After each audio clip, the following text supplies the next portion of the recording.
You know, some experts believe that you have two brains, the one in your head and one in your belly.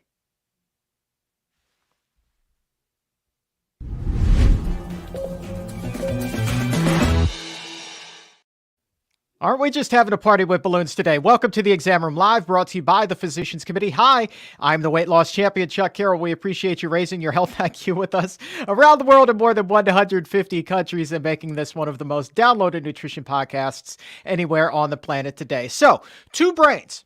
It may sound like science fiction, but it is real life, and our growing understanding is having a huge impact on your health.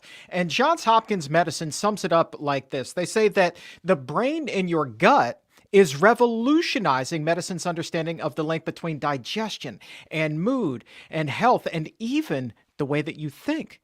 And so today we're getting into the second brain, tapping into it with gastroenterologist and two-time New York Times bestselling author, our dear friend, Dr. Will Bulsiewicz is back with us. And on tap today, we are getting super nerdy about this. The enteric nervous system, we're going to explain that. How the gut and the brain, they communicate, microbiome, its influence on your mood, IBS and IBD, how they can disrupt the gut-brain axis, your digestive system, its impact on cognition and memory, stress and anxiety. Do they cause constipation and bloating, or is it the other way around? We're going to find out, and then the best foods, what to eat to heal your gut, make it operate in tip-top shape, plus your questions from the exam roomies, you guys who are watching live right now on YouTube and on Facebook. And if there's a question you have for Dr. B, drop it in the comments or in the chat. We're going to get to as many as we can here on the show today. And with that, let's welcome our friend, the Pharaoh of Fiber, the Prince of Poop, Dr. Will Bulsiewicz. Great to see you, sir. Great to see you, Chuck. I love those balloons that you had in the beginning of the show there. I have a theory on what happened. Do you know what happened? I have no idea. It just looked like we were FaceTiming for some reason. There's a new feature that exists on Zoom. So I think what we've discovered is Squadcast must be powered by Zoom. And this new feature that's on Zoom, I don't know if I can do it, but like when you do stuff like this, or you do a heart, it will actually make these things appear. So I think you triggered that feature. And I'm telling you, that's exactly what it's like on FaceTime. That's what's like, I'm pretty sure we're not FaceTiming right now, but I don't know. Maybe my second brain is confused. The camera loves you, Chuck. The point is the camera loves you. Okay, buddy? The camera loves you. I can't get it to do anything. The camera does not love me. All right, man, let's talk about the second brain. Is it actually fair to say that the belly is kind of like a second brain, Dr. B? Actually, it is. And this is not sensationalism. This is not trying to be over the top with the way that we describe things. This is actually completely technically the correct way to describe what we call the enteric nervous system. So we have the central nervous system, that's our brain and our spinal cord, and it's made up of all these different nerves. And obviously that's quite important to the way that we work. And then there's the second brain, the enteric nervous system. This is our gut. This is our digestion. This is how we break down our food. And what's interesting and powerful, and the reason why we call it the second brain, is that your gut is capable of functioning completely independently. So in other words, your brain, whether your brain is communicating to your gut, which by the way it is, but whether your brain is communicating to your gut, not communicating to your gut has the capacity and the ability to operate completely independent of any outside signals. And that's because it's already pre-programmed through the enteric nervous system or the second brain. Very interesting. You know, and it controls so much stuff. So let's dive a little bit further into the enteric nervous system. Walk us through a little bit deeper just how powerful the ENS is. I mean, you just rattled off some things, but it seems like it is a wicked powerful piece of machinery that we have inside of us. It is a wicked power piece of machinery because the enteric nervous system is the home for your gut microbiome, 38 trillion microbes that reside within the friendly confines of the enteric nervous system. But also this is actually the home of your immune system. So 60% of immune cells, 70% of immune cells actually reside within the lining of the walls of our intestine. So now, how does this work? Okay, well, let's kind of zoom out for a moment and then we'll zoom back in. When we zoom out for a moment, what is digestion? What is that? Well, it's actually quite simple. We are taking complex food and we're breaking it down into its constituent pieces. So as it breaks down through the process of digestion, what you're left with is like simple proteins or amino acids, simple fats, carbohydrates that could be fiber, could be more complex, or they could be more simple and be sugar. But basically, it's preparing our food so that it's no longer a piece of kale or a tomato.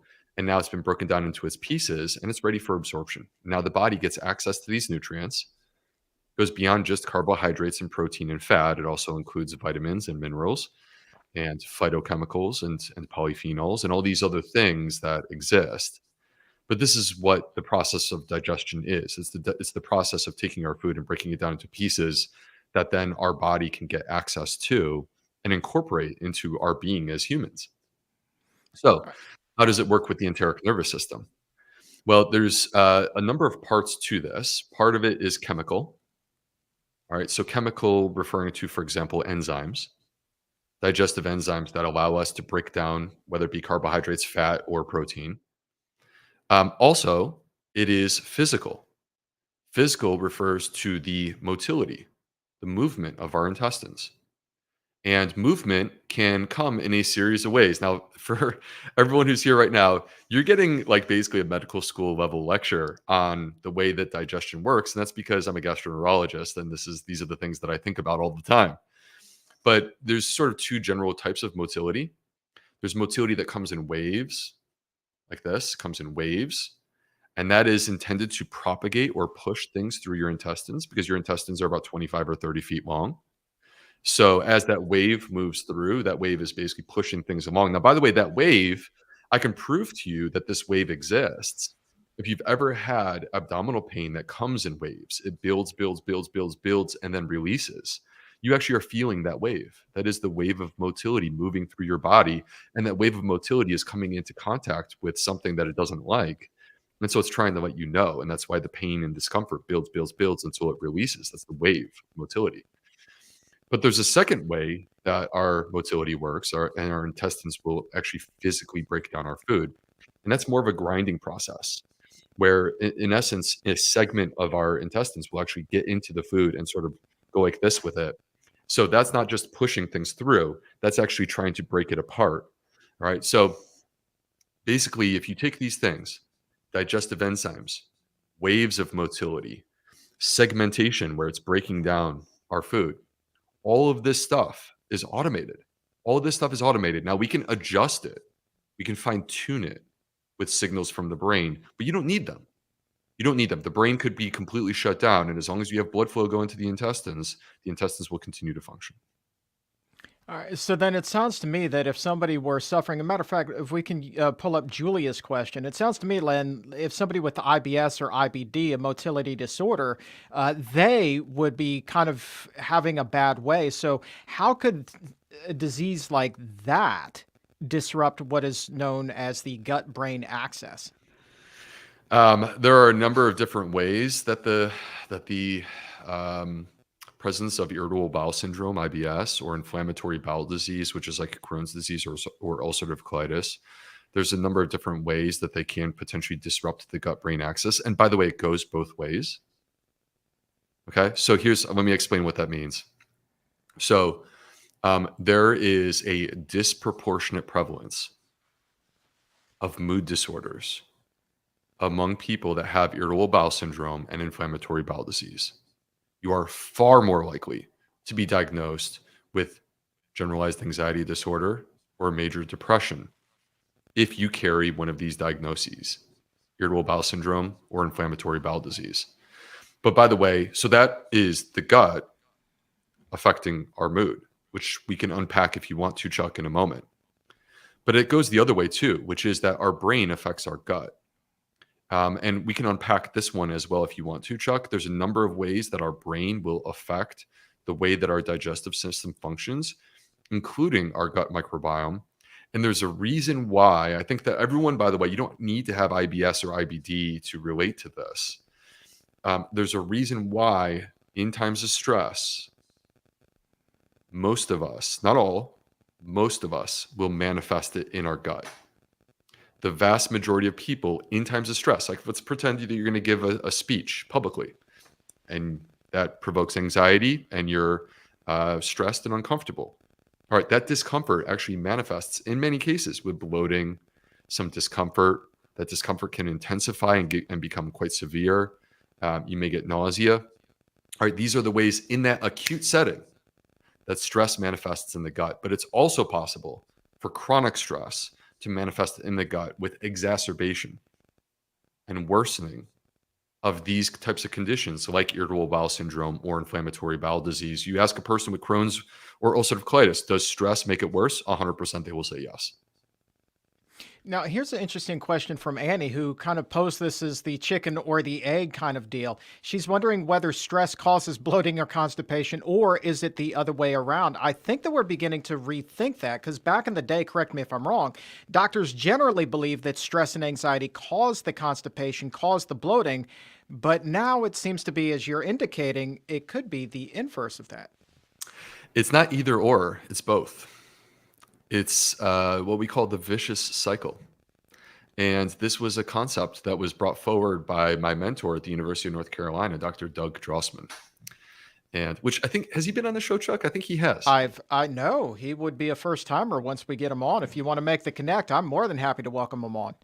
Okay. Well, like he's done a bunch of stuff with Chef AJ and other people, people that I've connected him to. He's a good friend of mine. And and the vicious cycle, I want to think about this for a moment. So imagine that you're a person who deals with chronic digestive health problems. Okay. So maybe this is bloating and constipation, and it's a chronic issue. This is not a one-day thing. Here's the way that it works. All right. And I would love to know, go to the chat and tell me if you can relate to this and if you understand. And this is not, by the way, just bloating and constipation. I think this extends to many different digestive health issues. And even beyond digestive health issues, we're talking about chronic health issues. Okay. So you have this chronic problem with bloating and constipation. You wake up in the morning and you say to yourself, just in your mind, your inner monologue, you go, I hope that today is a good day. Because you do. You hope that you're going to have a good day because sometimes you don't have good days.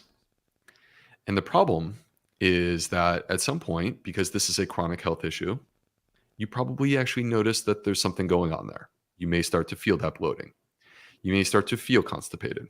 And what happens is that your mind, your cognition, your focus becomes entirely on that. Your mind, whatever you're doing, it goes there. And you become fixated on, oh gosh, that bloating is starting. Oh gosh, I'm starting to feel constipated. Gosh, this is not going well. Okay, what's happening in your body in that moment, you may not realize it, is that you're actually activating the sympathetic nervous system because that focus on what's happening in your gut is affecting your mind, affecting your brain. You are activating your sympathetic nervous system. And that sympathetic nervous system, that is your fight or flight part of your nervous system. It releases epinephrine. It raises your blood pressure. It raises your heart rate. It intensifies your focus. And the problem is that your focus is what's happening here. That intensity of focus actually intensifies the sensitivity of the nerves within your gut. So whatever it is that you were feeling, it actually is turning into something bigger. Not because anything changed inside your gut, but instead what changed is the way that you are receiving that information from your gut. You are more focused on it, and those nerves are now more sensitive. And so you actually feel an intensification of your symptoms. And that intensification of the symptoms actually creates more stress, more anxiety. Gosh, this is getting worse. And we round and round the vicious cycle we go. This is the vicious cycle of chronic health issues. People, and this is, by the way, Chuck, not a choice. This is not a choice. This is not conscious. And it is inherent in being human. Because we wish that we weren't this way. We wish we could just let it go. But I can't think of anyone who was like a CIA agent that was able to train their sympathetic nervous system. I never had a patient that was a CIA agent that could train their sympathetic nervous system not to activate and fire when they're feeling stressed or when they're feeling this type of thing. So this is the way that it works, Chuck. These things are intertwined. I hope I made that clear. And I'm curious about the sensitivity of the nerves that you were talking about. Suppose that somebody is a chronic sufferer of a disease, especially when they're trying to figure it out. And they've been to 18 billion doctors. They think it's pretty clear that it's going to be some sort of a GI issue. They still haven't been able to nail it down. Do those nerves, because they're so irritated, do they become even more irritated over time? And then that ratchets up the depression, the anxiety, the panic attacks that I've heard from some patients with this. Yeah. So if you take those nerves, all right. So by the way, I should have mentioned this when we were doing an introduction to the enteric nervous system. Your gut is completely carpeted with nerves. There's not a millimeter where there aren't nerves present within your gut. They're everywhere. And if we think about like the density of nerves within the gut, let's put numbers to this. There are 500 million nerves carpeting the 25 to 30 feet of intestine. All right. So you think about an individual foot could have hundreds of thousands of nerves. All right. So 500 million nerves carpeting your intestine. Chuck, guess how many nerves there are in your spinal cord, which is part of your central nervous system? I'm guessing less than 500 million? Yeah, I set you up for that one. Thank you. That's a great and intelligent answer. You must have been good at multiple choice tests back in the day. So if I were a nasty professor, I would have tried to make it harder for you. There's about 100 million. So what that means, the math, 5 times more nerves in our gut than we have in our spinal cord. That's crazy. There's more nerves in our brain than there are in our gut, but our gut is actually the second most densely packed area of our entire body in terms of those nerves. So the question that you asked me, Chuck, is like, do they get more sensitive? Do they get more sensitive when you deal with this on a chronic basis? The answer is an absolute and resounding yes. And this is, there's 2 facets to this issue. So when we think about the gut or nerves in general, we assume that the stimulus is the only thing that matters, right? That the only thing that could change in the way that I perceive touching my finger is how hard I touch my finger. But actually, that's not true. The sensitivity of the nerves could change. And we're not used to it happening with our finger unless you have some sort of thing that's dulling the nerves. For example, people that have diabetes can develop neuropathy and may feel dullness of the nerve. So that is where the nerve is actually changing. In the gut, it is constantly changing. It is constantly changing. And irritable bowel syndrome, the modern 2024 understanding of this condition, which is radically different than what I learned when I was being trained as a gastroenterologist, is that this is a disorder of the brain-gut axis. All right, this is not just a digestive disorder. Now we've expanded the view to say it's not just the gut, it's the gut and the brain. So if we're going to address this issue, don't just treat the gut. Don't just treat the gut. Treat the gut and the brain. It's like the sound on a stereo system, Chuck, okay, with these nerves. If you have a throbbing headache and someone is blasting music, what are you going to do? The answer is you're going to turn the dial down on that music. And the same is true with these nerves. When those nerves are hypersensitive, responding to things that they shouldn't even respond to, right? The stimulus is the same. The stimulus hasn't changed. They're the thing that's changed. They're a lot more sensitive. When they're being like that, we just got to turn them down. If we could turn them down, then you get much more comfortable. And that's what we can try to do as one of our strategies. All right. Before we get to the next question, I want to say hi to Monica and to Lee, who are joining us right now from Lubbock, Texas. Monica says that this is her first time watching live, and she is your biggest fan, Dr. B. What's up, Monica? Love you back. Want to say hi to Wendell, who's joining us in Boonesboro, Maryland. Yakira, who's in Alabama. Philip in Indianapolis. Shamdai, who's in South Africa. Emmeline in Houston. Tamara in California having breakfast with us, as is Lori. So many great people. Tofu Tuesday, our longtime exam roomie favorite. She's in Phoenix as well. Kathy in Connecticut. Man, just all over today. We got friends in low places, Chuck. It's a good thing. It's low a good places, thing, man. High places, longitude, latitude. We look at Let's it. get some Garth going. Yeah. Not Garth Davis. Sorry, Garth. Garth, that's another great guy, man. I I love do me love some Garth Davis. Davis. All right, let's switch gears really quickly before we take one of these amazing questions that are sitting in the mailbag. Peter got to us ahead of time, and Peter was wondering how the digestive tract can impact memory and cognition. We've talked a lot about mood here, but not so much about memory and cognition. So, what is the connection there, Dr. B? Yeah, there's a quite powerful connection between our gut and energy levels, which it defies. Um, well, I guess what I would say is not well understood by traditional allopathic medicine. What is energy? Yet, every single one of you who are here listening to us live, if I were to ask you to go to the chat and talk to me about how you're feeling in terms of energy on a scale of 0 to 10, you could do that because you know exactly what the answer is. It's just that medicine struggles to understand what is energy.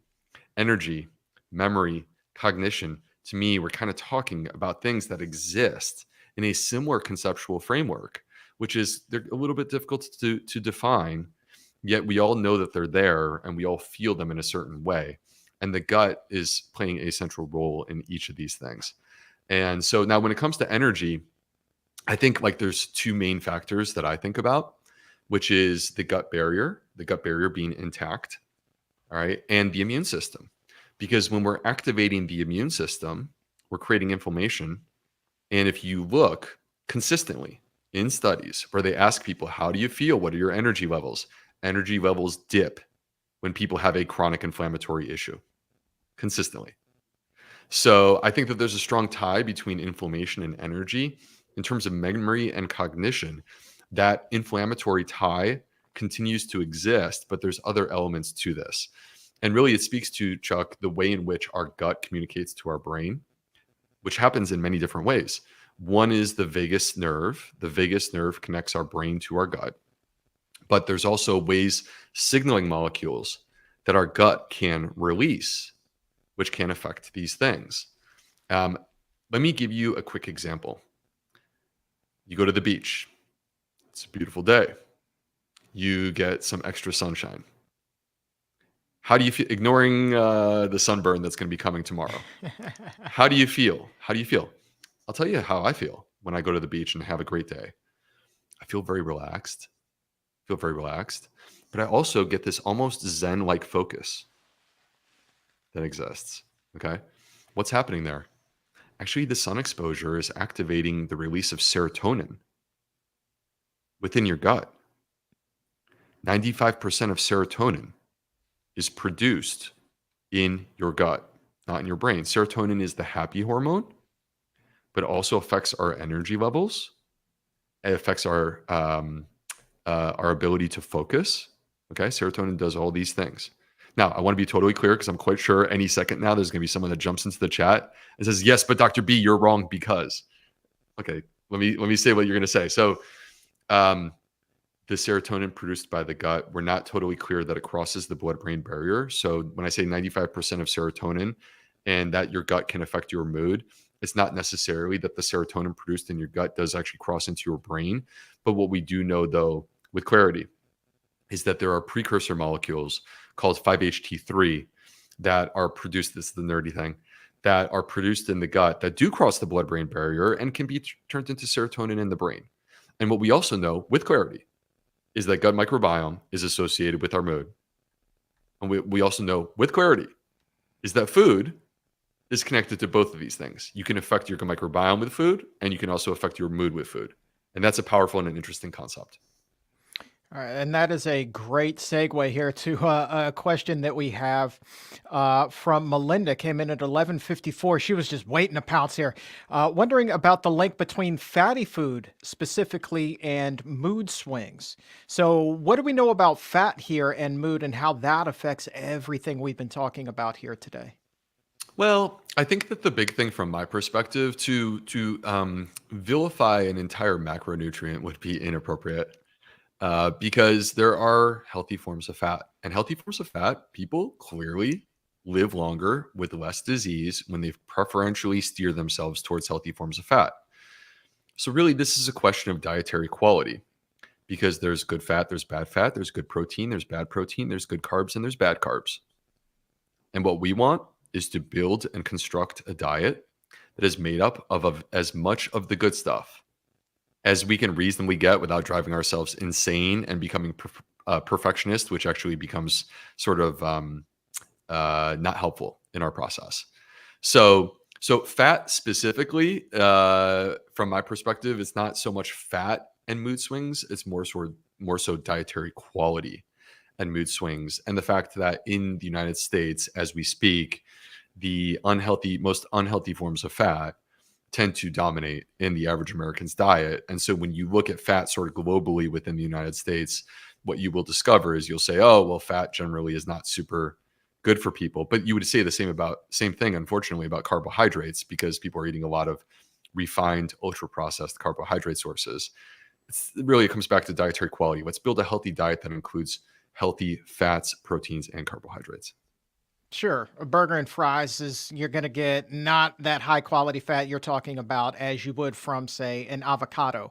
Night and day difference. Same thing about a carbohydrate that you would find in a bean or, say, rice versus something that you would get at a Hostess donut. So completely different kind of thing, correct? Correct. Shout out to Hostess. Let's not forget little Debbie can't leave her in the corner by herself either. I want to say hi to Adam, who says that this is his first time watching live. Been 3 years. He's in Pershore, UK. Also, Dr. Yvonne Kimmel, who's watching in Dallas, Catherine in Santa Fe, Barb checking in from the Sunshine State in Florida, Donna in Tokyo, Natalie in Houston. So good, Stephanie in Pennsylvania. So many people all over the world. Global, lovely people too. Lovely people. I'm a big fan of the people. All right. Let's take a question here. Man, do you want a next level question? Do you want to take it up a notch? Yeah, hit me. Come at me.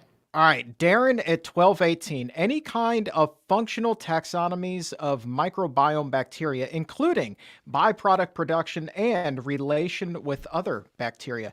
That's from Darren at 1218. Have fun with that. Related to mood? Did not specify. Okay, well, let's take because we've been kind of talking about mood and we've been talking about the gut brain axis.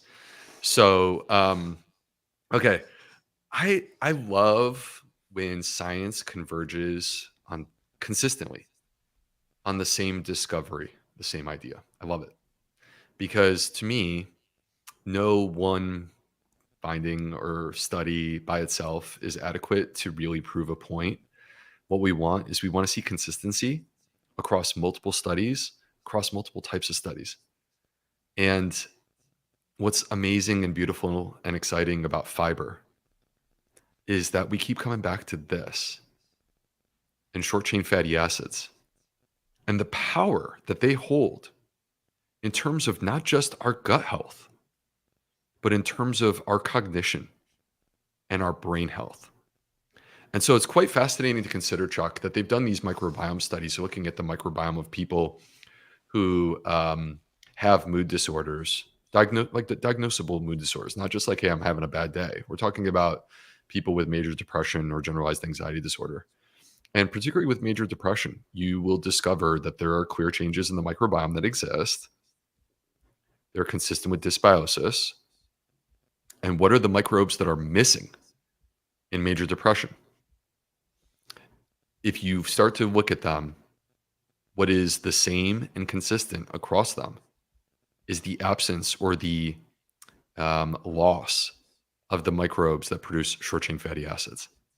And that is because we believe there is an inflammatory element to mood disorders that perhaps is initiated in the gut, where an inadequate supply of short-chain fatty acids has downstream effects throughout our entire body, including on our brain, including on our mood.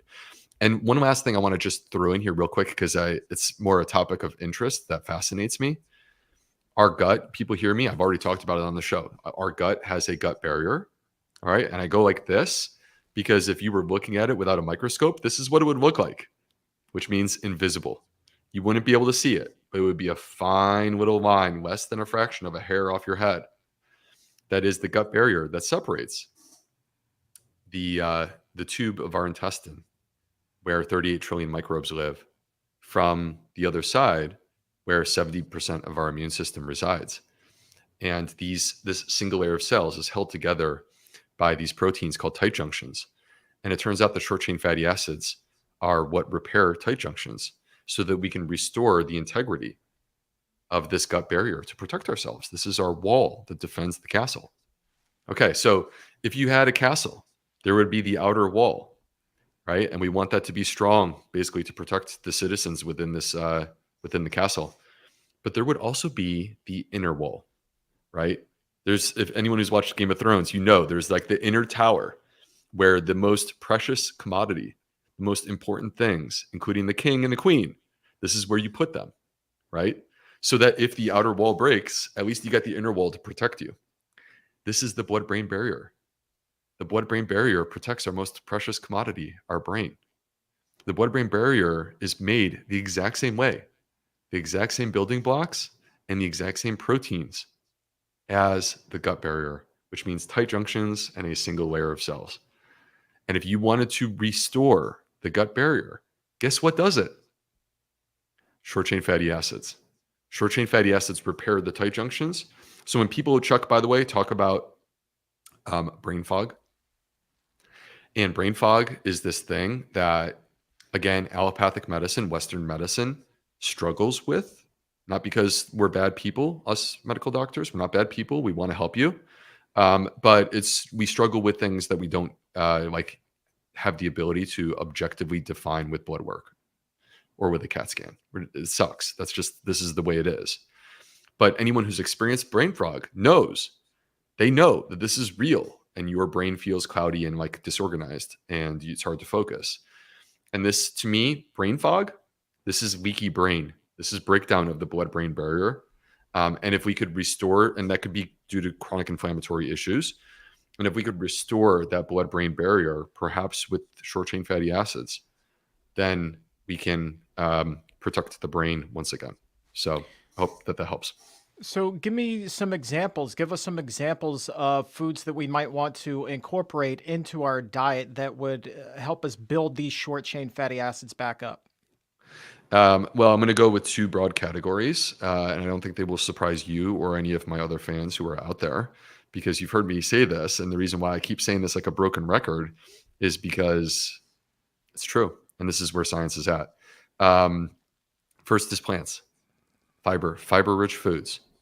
And all plants contain fiber: fruits, vegetables, whole grain, seeds, nuts, and legumes. And it's to our benefit to not just consume fiber and not just focus on grams, but to focus on variety. As many different varieties of plants as you can incorporate reasonably into your diet. That's the strategy. That's what we want to do. So fiber-rich foods consumed in variety, that's number one. Number two is fermented foods. Now, there's many different types of fermented foods. And there was an interesting study that, Chuck, you and I, because every time I'm on the show, you're on the show too with me, buddy. So you've heard me many times refer to the study out of Stanford University, where they showed that through 8 weeks of consumption of fermented food, they could actually increase the diversity within the microbiome and also reduce measures of inflammation. You're affecting both. You're affecting both sides. You're affecting the gut and the immune system. All right. So fermented foods is one of the strategies that we can have to do this. But if you want short chain fatty acids from those fermented foods need to be embedded with a special nutrient that you guys know I love, which is fiber. So the plant-based fermented foods, that's where the money is at. Work that into your diet. Yeah, man. And all of that, though, becomes really tricky if somebody's being treated for something like SIBO or IBS or IBD, low FODMAP diet a lot of times. And it feels like that can be a little bit restrictive. And some of the things that you would find in fermented foods, say one of the things that I really love is kimchi. I can't imagine that somebody who is eating a really restricted diet like that would be able to incorporate that easily. So what advice would you have for somebody that's already in the battle? Well, I think it's important to understand, Chuck, that with SIBO, it's common practice with SIBO to do two things with people: give them antibiotics and reduce their fiber intake. And I understand why. When you take the antibiotic, at least on a temporary basis, many times you feel better because you're suppressing the bacteria. So that at least temporary suppression of bacteria makes you feel better. So you think that it makes sense. Like, I felt better on the antibiotic and I felt better I felt worse off the antibiotic. Therefore, I should be on the antibiotic. I get the logic. The problem is that it's short-term gain and long-term loss because antibiotics induce dysbiosis, which means a disbalance, an imbalance and damage to the gut microbiome. SIBO is dysbiosis.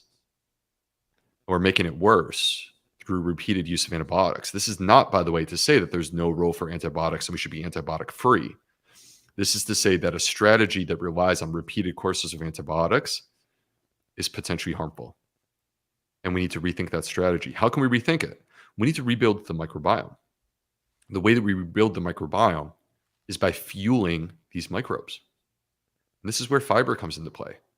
And in SIBO studies, Chuck, they've actually demonstrated that although people want to skip the fiber because they say it makes me feel unwell, I want to unpack that in a second. But before I unpack that, let me start with the research that says that fiber is an essential part of rebuilding your gut microbiome.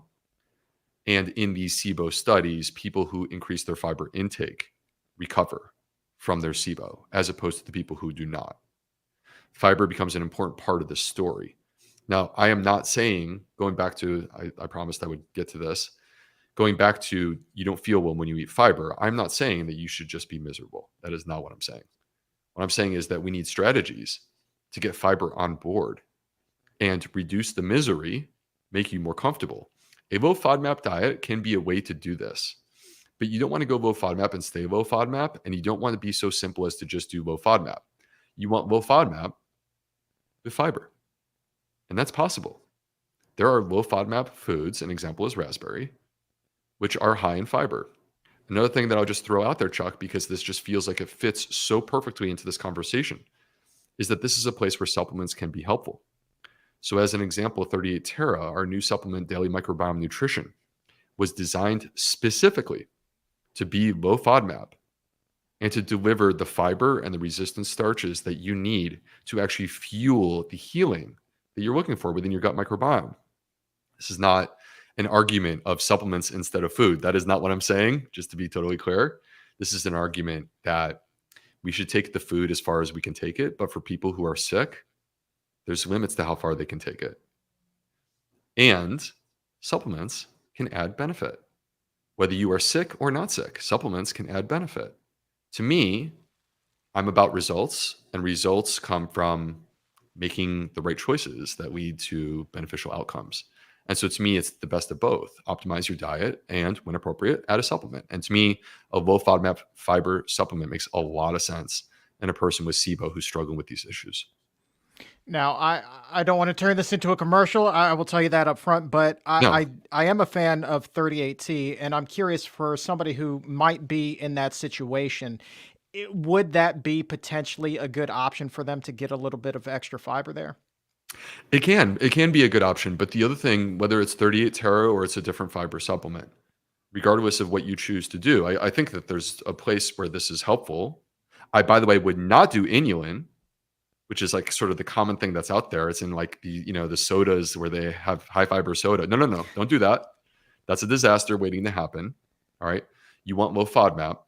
And whether it's 38 Terra or a different low FODMAP fiber source, the other thing to be aware of is you may still need to start low and go slow, even though it's low FODMAP. Sure. Okay. Elizabeth is joining us. She seems to be a little bit perplexed by what it is we're talking about here. So, Elizabeth is wondering, one, what is a FODMAP? What is low FODMAP? And two, could you just briefly explain what SIBO is? If you could do that in, I'd say a minute or less, that would be great. Okay, cool. Yeah, let me try to be even less than that, Chuck. I like the challenge. SIBO is an acronym. It stands for small intestine bacterial overgrowth. Basically, these are people that have an excessive growth of bacteria within their small intestine, which is not where they're supposed to be. And when that happens, it can be very disruptive to the way that our intestines work and function.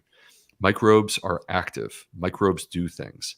And when you insert a whole bunch of microbes into the small intestine where they're not supposed to be, their activity and the things that they're doing actually are out of balance, and it makes people feel unwell. So with SIBO, we're talking about a low FODMAP diet. FODMAPs is another acronym: fermentable oligosaccharides, disaccharides, monosaccharides, and polyols. I've said this so many times that I don't even think about it anymore, but I'm still proud of myself for getting through that. We're talking about fructose and fruit. lactose and dairy products. We're talking about the galactans, which are complex polysaccharides found in beans, or fructans, which you'll find in gluten-containing grains like wheat, or in onions, garlic. And we're also talking about polyols, which are sugar alcohols, could be artificial sweeteners, could also be things that you find in, like, for example, watermelon. So now all these things, what ties them together is they're all fermentable, meaning they can cause bloating. The concept of a low FODMAP diet is that you reduce these things temporarily, you reduce these things that are fermentable that can cause bloating and discomfort. All right, so it's just a way of starting low and going slow. And it was a big chapter in my Fiber Fields cookbook. So those of you who are interested in this topic, that's a place that you can learn more about that. All right, and we'll wrap this up with Jamie. I want to end on kind of a high note. Jamie apparently may have been suffering for a while and is wondering whether a bad diet can permanently damage the gut. At what point is there, the point of no return, so to speak? The only place that I've seen the point of no return, Chuck, is with aggressive antibiotic use. It's the only place I've seen the point of no return. I have not seen the point of no return with diet. It can create, the hole can get deeper, and climbing out of that hole can require more time and consistency. For example, inflammatory bowel disease. But I tend to take an optimistic view of this because I sit before you today as this representative of better eating, not perfect eating, but better eating. I changed my own diet. I restored my own health. I fixed health-related issues through diet. But actually, the majority of my life, 75% of my life, I got by on a trash diet. So if I can get to this place, maybe in 10 years, you who are listening to me today, you'll be the one on the microphone and I'll be learning from you. I love that so much. All right, let's wrap up by talking a little bit more about 38T. We have a couple of people who are wondering what the status of that is, because you were talking about the big benefits there, but there was also big demand. So what is the status of 38 Terra at the moment? Yeah, I sent an email out to anyone who's in my community to kind of talk about this because I think that, like, sometimes communication helps to create better understanding of what's going on. There's people who want it, and unfortunately the reality is, like, in the moment it's not very easy for me to give it because we have more demand than we have supply. Now in Australia, or if you live on that side of the world, guess what? You can get access to 38 Terra. It's available through the Australian store. In the United States, Canada, the UK, it's more challenging. We're working on it. There is a wait list. All you have to do is email 38terra at support.com. I'm sorry, support at 38terra.com. If you email them, if you want to be on the wait list, there's no obligation to be on the wait list. But it does get you in line for 38 Terra. And then our next launch, Chuck, is March 27th at 12 noon. So you can mark your calendar, March 27th at 12 noon. I can assure you, if you show up at 12 noon, you will be able to get your hands on some 38 Terra if you live in the United States. So, and we're working on this. We placed an order months ago to get more. It just takes time. And I don't want to spend 2 minutes unpacking why. It has to do with manufacturing and shipping and stuff like that. Yeah, we don't have to get into that, the ins and outs. So March 27th, you say at noon. That's 2 weeks from this very date as we're doing the live show. So set a reminder, everybody, noon Eastern, 9 a.m. Pacific. And hey, tune into the exam room while you're doing it. There you go. What else do you have cooking? Any courses firing up at your website, man? I want to make sure, because you gave us so much time and information today. I want to make sure that people who are interested in continuing to learn still get that opportunity. What's cooking over at your website right now? I want to take a quick moment to talk about something I'm very excited about that's happening with Zoe. So for those of you who are familiar, Zoe is the personalized nutrition program that I've been working with. I was initially on their scientific advisory board, and then I am their US medical director, and I've been doing this for a few years now. And what I am really excited about is that we had the audacity to put it all on the line. There's a lot of products out there, actually the majority of products out there, they never actually prove that they do anything. They just sell. And marketing is powerful. And if you market, you can get what you want typically from a commercial perspective. But is that honest? So Zoe, what we did is a clinical trial. It's a randomized control trial. And we didn't compare Zoe to eating sugar or eating croutons. We compared Zoe to people actually following USDA recommended guidelines, which if you look at them, are they perfect? Would I sign off on them? No. Are they bad and horrible and like completely wrong? No, they're not. They're like 85%, 90% of the way there. They just need some tweaking. So we compared people on Zoe to the USDA dietary plan, and I'm happy to report that if you look at all people who use the Zoe program, they lost more centimeters off their waist circumference. They lost more weight. They had lower triglycerides. They had an improved gut microbiome. They had improvements of mood, energy, appetite, and sleep. All of these things happened on all, like if you look at the entire population of people that were on the Zoe program. But if you drill down and you say, well, what about the people who are actually doing it? Because some people don't. Some people just continue doing what they're currently doing, even though they're in a clinical trial. So if you look at the people who actually adhere to Zoe, they got even more benefits. Everything that I just described, they got more of that, but they also lowered their LDL cholesterol, lowered their ApoB. By the way, these are very powerful cardiovascular risk factors. They improved their insulin sensitivity. These weren't even people with diabetes. So all that exists. But then what we come back to is then why would you do Zoe though if you could just do the USDA guidelines? Why not just do the USDA guidelines? And so what we looked at is people that were rigidly adherent to Zoe versus people that were rigidly adherent to USDA guidelines. So both groups are actually doing what we're asking them to do. And what we discovered in that head-to-head comparison is that Zoe dominated. People got clearly superior health benefits by following Zoe compared to actually following the USDA guidelines. Zoe is the superior choice. So the reason why I want to bring this up, Chuck, is that I'm proud of it. I'm a co-author on a paper that's going to be published in Nature Medicine coming up, which, by the way, that's like getting an Oscar. It's Oscars week. That's like getting an Oscar in science. All right. So I'm proud of this, but I'm also proud to be a part of this company that had the audacity to put it on the line and see what actually happens and then report to you with transparency what we actually did. And in the study, the product was like a 2022 product. It's 2024. Zoe keeps getting better. So we have it even better today. If you want to learn more about this, go to joinzoe.com/Dr. Wilby. Wilby, not Dr. Wilby. Wilby, W-I-L-B. There it is. And we'll get a link to that in the show description or in the episode notes for you. And I want to wrap up with a nice comment from Catherine. This one came in at 12:31. She said, speaking of what it was we were talking about earlier in terms of the gut-brain axis and the connection there, the mind, the belly, all of that, she said, look, I am a psychiatrist and I love Dr. B's work. Thank you so much for Fiber Fueled. So helpful and fascinating. And so I just think that speaks volumes to get that type of endorsement from a psychiatrist who specializes in helping people with the mind. I think that that's fantastic and really lends a ton of credibility to everything that we've been talking about today.